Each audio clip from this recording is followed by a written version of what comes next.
the darkening sky prepared to bid farewell to the sun, casting long shadows that danced amongst the gravestones. The air hung still, heavy with the sound of ragged sobs.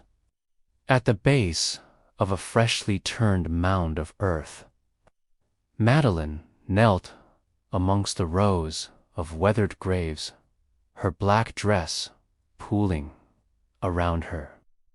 Her trembling fingers brushed back a strand of hair beneath her somber veil before she wiped her puffy eyes with a damp handkerchief. I can't leave you, Peter. She pressed her wedding ring to her lips, then to the cold headstone. His name was carved there beside hers, waiting. The fresh earth covered her husband's grave. His smiling face, soft, pale, and gentle, rose in her mind, summoning fresh tears as the sun slipped beyond the horizon and swallowed the world in twilight. Cold moonlight glimmered through patches of steely clouds, casting an eerie contrast over the darkening landscape. When she looked down at the mound of freshly laid earth, wisps of vapor rose and curled above it, and for a moment Peter stared back at her. A sudden shriek pierced the stillness.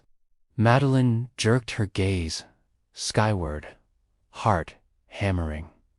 A thick, dark shadow glided over her, sending a shiver down her spine. A trembling gasp escaped her lips.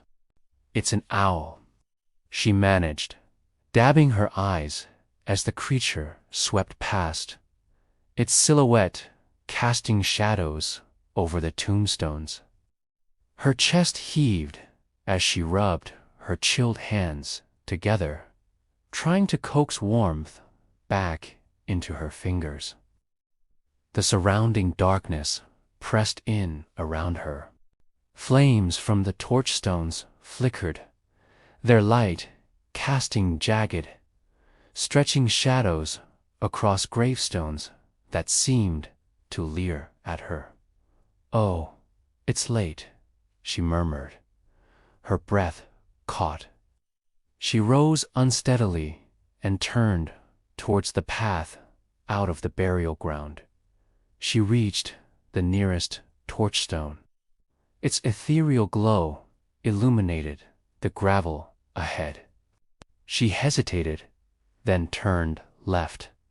The crunch of stones beneath her shoes sounded strangely amplified in the stillness. Each step echoed into the void, reverberating back at her in a way that made her quicken her pace. Startled, she jerked her head around, scanning the inky darkness behind her.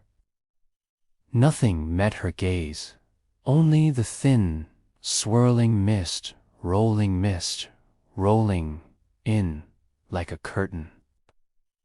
She turned back to the path and broke into a light jog.